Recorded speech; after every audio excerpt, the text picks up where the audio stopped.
Утрински стихови од Библијата. 17 август. Го признав својот грев и ти ми прости. Тогаш го признав својот грев пред тебе и својата вина веќе не ја криев.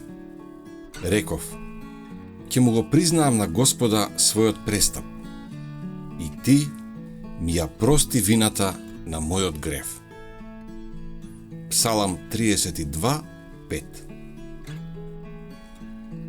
За оние што се осведочени за својот грев и оптеретени од чувството на својата недостојност, во овој запис има поуки за вера и охрабрување.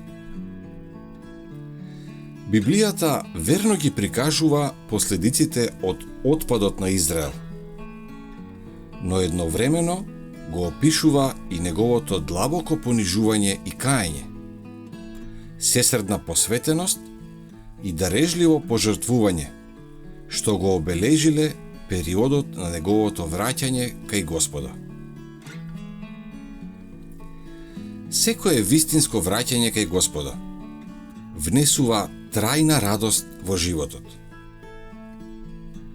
Кога грешникот ќе се покори на влијанието на Светиот Дух, тој ја согледува својата вина и нечистотија во остар контраст со светоста на големиот испитувач на срцата. Тој себе си се гледа како осуден престапник. Но тој не треба, поради тоа, да се предаде на очај, бидејќи неговото помилување веќе е обезбедено. Тој може да се радува на сознанието дека гревовите му се простени, благодарение на љубовта на Небесниот Отец кој проштава. Божја слава е тој да ги прегрне грешните покајнички човечки суштества со рацете на својата љубов, да им ги преврзе раните, да ги очисти од гревот и да ги облече во облеката на спасението.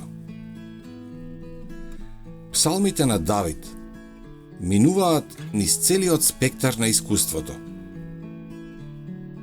Од бездните на осознаената вина и самоосудување до највисоката вера и највозвишеното општење со Бога. Записот за неговиот живот сведочи дека гревот може да донесе само срам и болка, но и дека Божјата љубов и милосрдие можат да досегнат до најголемите длабочини. Така што верата ќе ја издигне душата што се кае, за да стане дел од посвојувањето на синовите Божии.